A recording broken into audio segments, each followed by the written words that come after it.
مساء الفل يا شباب، ايه الاخبار؟ ان شاء الله تكونوا بخير. المره اللي فاتت وقفنا عند الجزء الاول من الكنترول. قلنا ان الكنترول ده عباره عن ان احنا بنحاول نتحكم ازاي في الاوديو اللي معانا، وقلنا شويه تفاصيل كده ايه كتير. لو عايزين ترجعوا تسمعوا ان شاء الله هتلاقوه في البلاي ليست موجود. طيب النهارده عندنا ايه؟ عندنا الجزء الباقي او اللي هي التكمله. طيب انا عملت ايه عن المره اللي فاتت وعدلت ايه؟ انا زودت ايه؟ خليت بس الشكل البوتومز على جنب كده مع بعض. بس المره اللي جايه بقى في الجزء اللي جاي هيبقى فيه تحديث احسن من كده. المره دي بقى هتكلم عن ايه؟ زودت لك الشريط.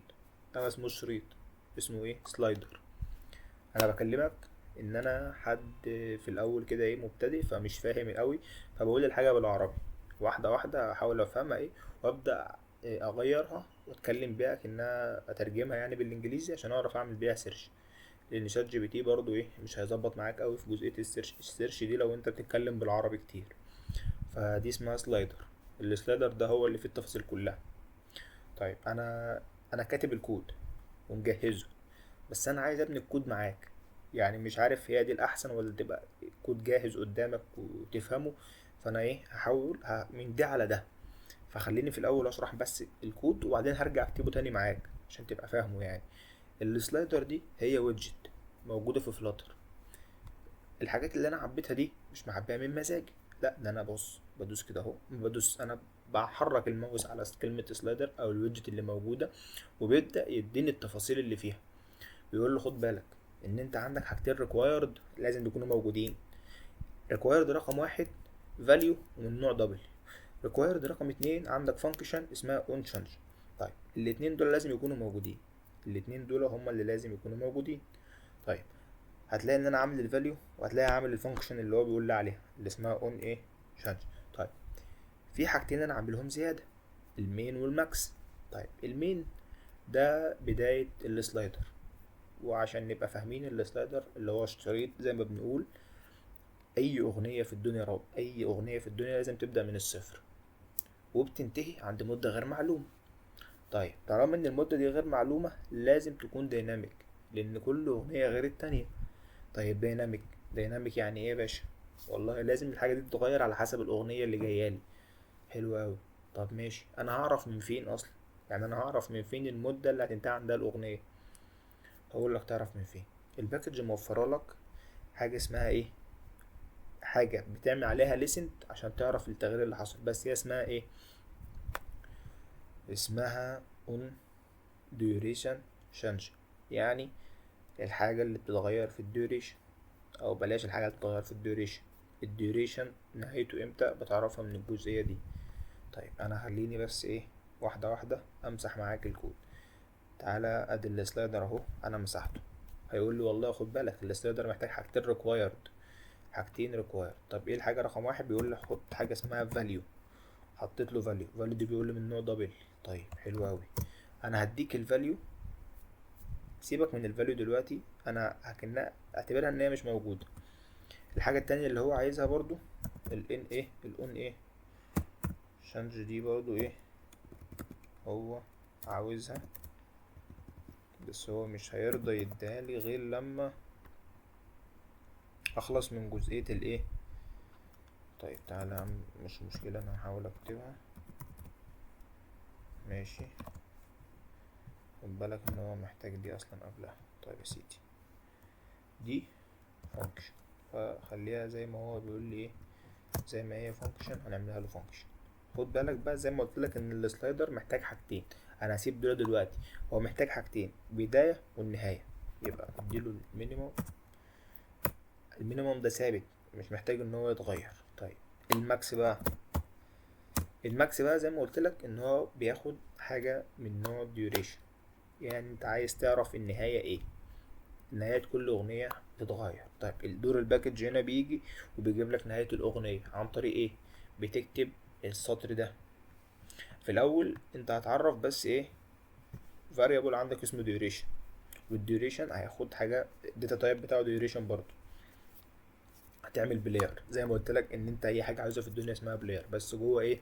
انيشال ستيت وسيت ستيت. الانيشال ستيت عشان تبقى عارف ان دي اول حاجه هتبدا نشتغل عليها، مجرد دي حاجه سوبر اول ما تقول لك عليها شغلها تشغلها على طول.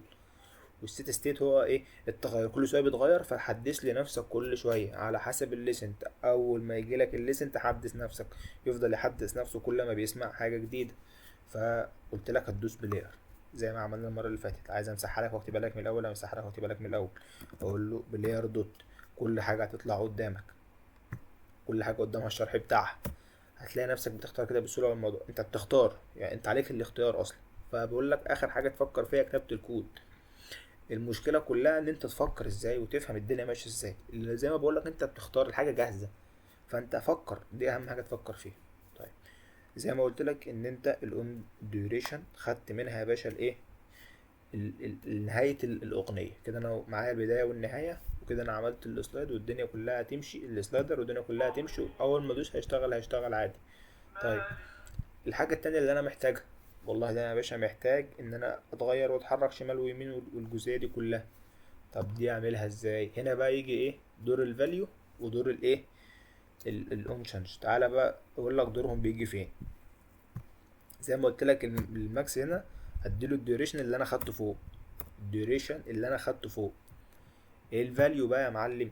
نفس الموضوع، زي ما انت خدت الديوريشن هتاخد حاجه اسمها بوزيشن. طب ايه هو اصلا الديوريشن؟ ربما اكون نسيت اقوله. مثلا هي مده، يعني مده يعني من والى، من 0 ل5، دي الديوريشن. البوزيشن هو مش مده، هو رقم معين، ثانيه معينه، لحظه معينه. يعني الوضع ايه دلوقتي؟ دي هي اللحظة اللي احنا واقفين فيها، دي اسمها ايه؟ ثانية 24 كذا، كل حاجة. فاهم؟ اللي هي اللحظة دي دلوقتي بالظبط، ده البوزيشن، الموضع. طيب، ده بمعنى أصح بتاخد نفس الفكرة، الفاليو اللي أنا عايزه يروح عليها اديها له. طب ايه هي الفاليو يا فندم؟ البوزيشن اللي أنا هختاره. طيب البوزيشن ده خليهولي من نوع ايه؟ دبل، أو يعني ايه؟ خليهولي بالثواني. طيب، جزئية الاون شانج دي بقى محتاجة ايه؟ قال لك هي فيها اجباري، بتاخد حاجة اسمها فاليو. عشان تبقى فاهم، يعني هي اجباري بتاخد فاليو. الفاليو ده بقى اللي هو الجزئية اللي انت بتسحب بيها.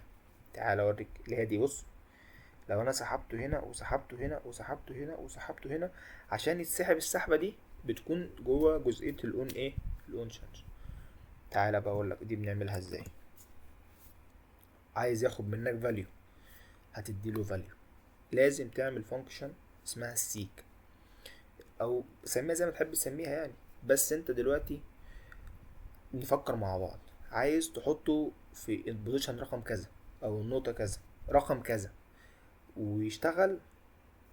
لما تيجي تحطه في نقطة معينة، انت بتحطه في نقطة، بس انت كده بتديله مدة برضه. ليه؟ لان هو كده كده معاه النهاية. فبتقول له بدل ما تبدأ من الزيرو، ابدأ من النقطة دي. فبتديها له من نوع ايه؟ مش بوزيشن، ديوريشن. لان انت بتقول له من المده كذا لكذا هتبدا تشتغل، لان هو كده كده معاه النهايه. هو معاه نهايه الاوديو مثلا بينتهي في الثانيه 51، معاه النهايه، وبتديله البدايه. فبالتالي بتتحسب عليك مده، ما بتتحسبش عليك ان هي بوزيشن. البوزيشن انت اديتهوله في الاول خالص، اللي هو لما جيت قلت له اقف هنا، دي اسمها بوزيشن. انما الحركه دي مش بتاعه البوزيشن، الحركه دي بتاعه الايه؟ الديوريشن. انت بتقول له من هنا لهنا. طيب، تعالى اوريك بقى بكتبها ازاي. اقول له انت عايز فاليو، اديك فاليو. الفانكشن دي انا اللي عاملها، وقلت لك ان هي بتاخد ايه؟ ديوريشن مش بوزيشن. انا باخد ديوريشن عشان تبقى فاهم واخد بالك. و هي السيك ليه؟ يعني انت لو هي دي ليه السيك؟ لان هو ده الحته اللي انت عايزه يقف فيها. انا شرحت المره اللي فاتت ايه هو السيك. السيك زي ما قلت لك ان هو ان انت يعني لو عايز تخليه بزيرو، اللي هي هو اصلا بياخد حاجه من نوع ديوريشن. السيك نفسه بياخد حاجه من نوع ديوريشن، المده اللي انت عايزه.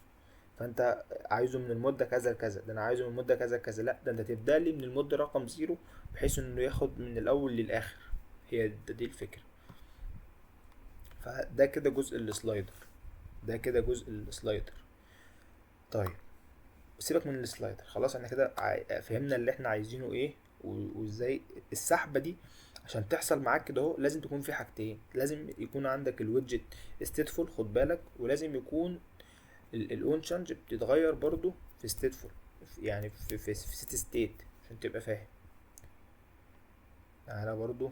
طيب الجزء بتاع الوقت اللي عايزه يظهر تحت، الوقت اللي انا عايزه يظهر تحت عايزه من البداية للنهاية. طيب عشان يظهر بالشكل ده هو ما بيكونش موجود بالفورمات ده، انت اللي بتعدل الفورمات. تعديل الفورمات ولا محتاج تفهمه ولا محتاج تحفظه. انت بس لو خدت الحاجه اللي جايه لك وقلت له يا شات جي بي تي عدل لي الفورمات، يعني حتى الكود ده انا اقسم بالله ما كاتبه بايدي في الجزئيه دي، ده انا قايل لشات جي بي تي انا الفورمات بيجي لي بالشكل واحد اتنين تلاته، ممكن تعدل لي عليه؟ قال لي حاضر هعدل لك عليه ويبقى بالشكل ده. قلت له طب بص انا التعديل اللي انا عايزه ان هو يظهر ثواني ويظهر دقايق ويظهر ساعات، وعمل لي كل حاجه. فبقول لك الجزئيه دي انت ما بتعملش اي حاجه خالص، بتقول له بس اعمل لي فانكشن بتعمل كذا، هو راح عمل لي الفانكشن بتعمل كذا، وخدت البوزيشن والديوريشن ورحت حطيتهم في ايه، في رو، وقلت الفرق بين ده وبين ده، ويعني عملتهم سبيس بتوين عشان ده يبقى في الاول وده يبقى في الاخر، ما عملتش اي حاجه تانية. وده كله زي ما هو، والصوره ما فيهاش اي حاجه، الصوره زي ما قلت لك ازاي بتجيب الاسيتس، الصوره بالظبط بتعملها زي ما بتعمل الاوديو، اسيتس حطيتها في مكان الايمج بتاعها واسم الصورة وخلاص، وجيت نفس الموضوع رحت استدعيتها هنا اهو اهو. يعني دي حاجة بره الموضوع بس برضو ايه اوريها لك اهي، بس مفيش اي حاجة تانية. طب اللي جاي ان شاء الله، انا لحد هنا خلاص خلصت، اللي جاي ان شاء الله الشكل ده انت عمرك ما بتشوفه في اي ابلكيشن، مفيش حاجة اسمها كل دول موجودين مع بعض، لا، بتلاقي لو دوست بلاي هيحصل ايه، هيختفي زرار منهم. يعني تعالى اوريك بالمثال، انا عامل ابلكيشن اصلا تبع القرآن الكريم وبشغل عندي حاجات، تعالى اوريك بس عشان تبقى فاهم الجزئية دي ايه بتشتغل ازاي. لو انا جيت دوست على زرار التشغيل بيقول لي ان هو كده بيحمل، شاف اتغيرت الحاجة، كل ما بدوس بيتغير. حلو الكلام. لو جيت مثلا عملت كررها لي مرة واحدة، قلت له عيد لي الجزئيه دي، هيعيد ويبدا يحمل ويشتغل من اول وجديد. قلت له رجع لي 10 ثواني مش عارف ايه، اعمل لي تايمر، لو عايز وقت للنوم اقفل لي الصوت اكتم لي الصوت. بتلاقي الايقون نفسها بتتغير على حسب الحاله اللي انت عايز تديها لها. ده اللي ان شاء الله هيكون موجود معانا المره اللي جايه، ونعدل شويه في اليو اي بس. ولحد هنا شكرا والسلام عليكم.